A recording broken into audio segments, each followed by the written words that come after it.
Hey there everyone, it's GameDad7. In the year of our Lord 2024, remakes and remasters are running wild in the gaming industry.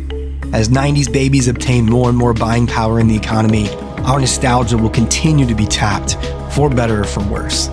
This is extremely prevalent in the gaming industry right now, as remakes and remasters are everywhere. It seems monthly we are hearing about a game or a franchise getting some sort of port or a fresh coat of paint on it, and for the most part, I'm here for it. Some have led to mixed reviews, and some have just straight up seemed kinda meh. Today I want to talk about a game that has been long forgotten by its devs and publishers. Parasite Eve. I want to take y'all back to 1998 for a moment. Hello.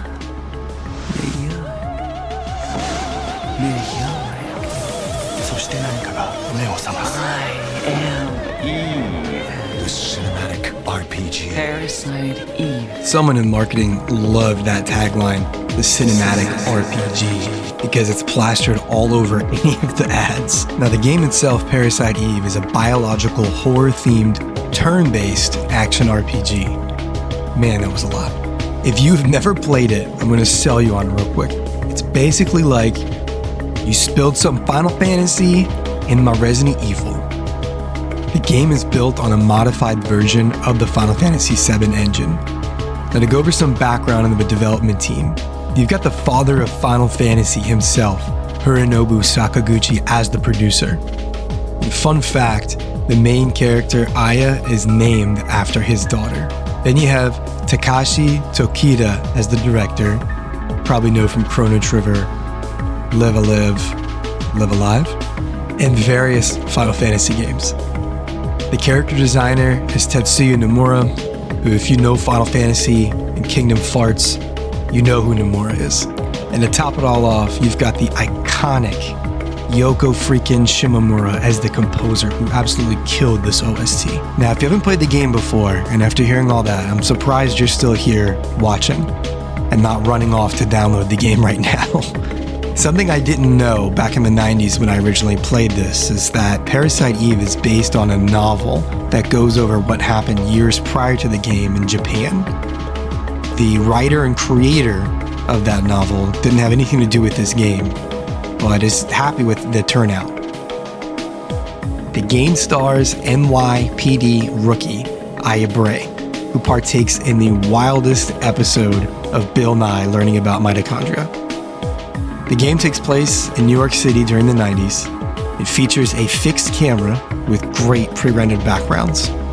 The game uses artistic camera angles to give it that cinematic RPG feeling. It has RPG elements with gaining experience, leveling up your stats, upgrading and finding new weapons and armor. You also have a skill system, which is basically your magic in the game. Combat works off of an ATB bar, and it uses weapon range, kind of like how Vagrant Story does with the sphere that surrounds Aya to show you the range. You can move freely in combat to avoid enemy attacks, which reminds me of even older arcade-style gaming. I recently completed a replay of this game, during which I posted updates online, and almost always I got hit with the same replies. Remake. Remaster. Remake. Remake. This presents a great question. Does Parasite Eve deserve the attention for a remake or a remaster? And if it does, which one would be best? A remaster or an actual remake? I'm going to discuss the pros and cons of each, share some of my own thoughts, and then let you decide what you think is better. So let's address the first question. Does Parasite Eve deserve a remake or remaster? I think if you smell what I've been stepping in so far in this video, the answer sounds like yes. But I like to have a little more evidence and data to go on, rather than just my subjective feelings. Because if we go purely on GD7's vibes, there would be a whole lot more mid-JRPG remakes coming down the pike. First, let's take a look at this tweet from my guy Genki. He was nice enough to translate a conversation between Yoshi P and Sakaguchi that took place recently. It says they would like for it to happen, but it might be difficult at this point. They would like someone other than Sakaguchi to make it. And if it does get made, he will help celebrate it and promote it. Not really much compelling stuff here, but it is cool to see this being talked about with the higher-ups at Square and the producer from the game itself. Alright, so if I'm calling Square, if I'm calling Mr. PlayStation Man, Herman Hulst, here's what I'm going to start with. I'm going to bring this graphic right here from Nintendo, showing that titles from previous generations have the potential to grow on current generations. You can see here there is a huge delta in sales from the prior gen to the current gen. Would also love for this game to be multi-platform, but I do mention Mr. PlayStation because if Square isn't going to do it, I could see PlayStation being the one to fork the money over for this. Maybe somehow we get one of those temporary exclusive deals out of it, but ideally this would be a multi-platform, as I think something niche like this needs as many gamers as possible. The next slide in the old PowerPoint is really going to be the kicker here. I'm throwing up this Resident Evil graph for sure. Capcom stuck with Resi and it's paying off in such a great way for them. They have the games, the movies, the animated stuff, all sorts of Resi merch and other goodies. If Parasite Eve could gain an iota of the success that Resi has, it would be a huge win.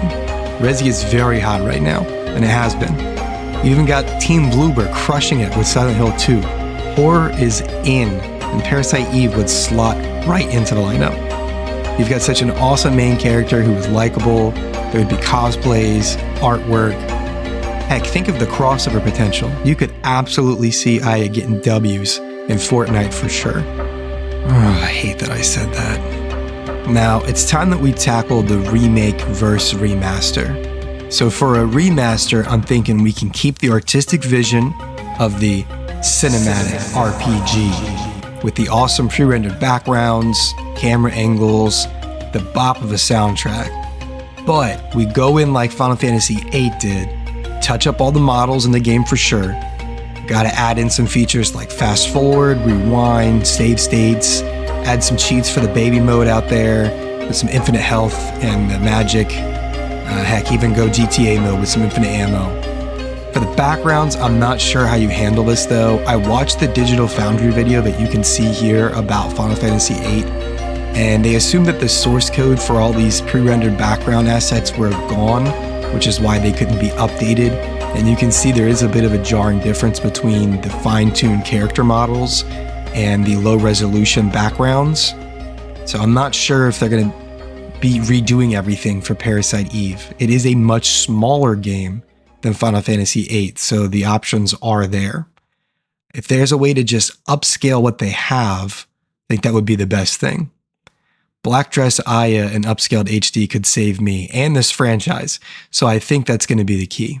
We keep it short and sweet, retool the New Game Plus a little bit, make it like $39.99 maybe.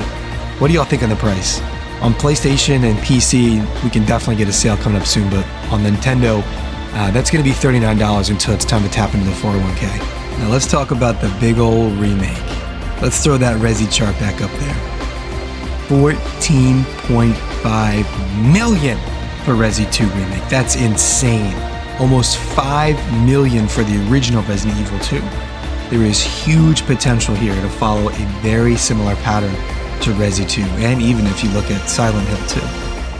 You get rid of the fixed cool cameras and the cinematic RPG stuff with the camera angles, but you go ahead and you make it all third person, really nice high fidelity.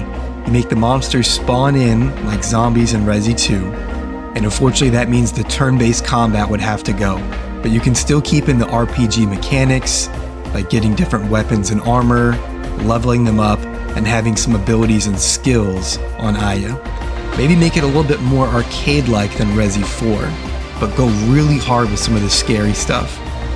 Really nail the cinematics and the environments. I think it will miss a little bit of the sauce of the original, but when you're trading in some of that for massive success and the probability of an entire series reboot at this point that we can maybe get every 3 to 4 years, it's worth it. Shout out to game intros and finales for this footage, which you can find on their YouTube channel. I was doing some dark web lurking when I located this Parasite Eve remake footage. There's no description, the account really doesn't have many subscribers, so there's no way of knowing if this person made this content. To me, this looks like a super modded Grand Theft Auto with some custom effects added in. It looks really cool. I'm not sure if we would ever need to drive at all in this game, which is why I'm thinking this is GTA. But this kind of stuff helps get the imaginative juices going. It gets you thinking about the art of the possible when it comes to a super high fidelity remake. So, do we go remaster with a souped up port, nice models, keep some of that original sauce and the turn-based, a low cost entry point? Or do we go high fidelity Resi 2 remake style gangbusters on this game? I want to give a shout out to World of Longplays, the author specifically Tsunao, for all the gameplay footage of Parasite Eve you've seen so far. The way I was playing it was really hard to capture large amounts of content. Let me know in the comments whether you think Parasite Eve should get remastered or remade and what you want to see from the game going forward. If you're having a good time here and you're entertained, please like this content, share it with your friends and a fellow Parasite Eve fan. Check out my channel for some more content, and it would mean a lot if you subscribe to help my small channel grow. Thanks so much for hanging out, y'all, and I'll catch you on the next one.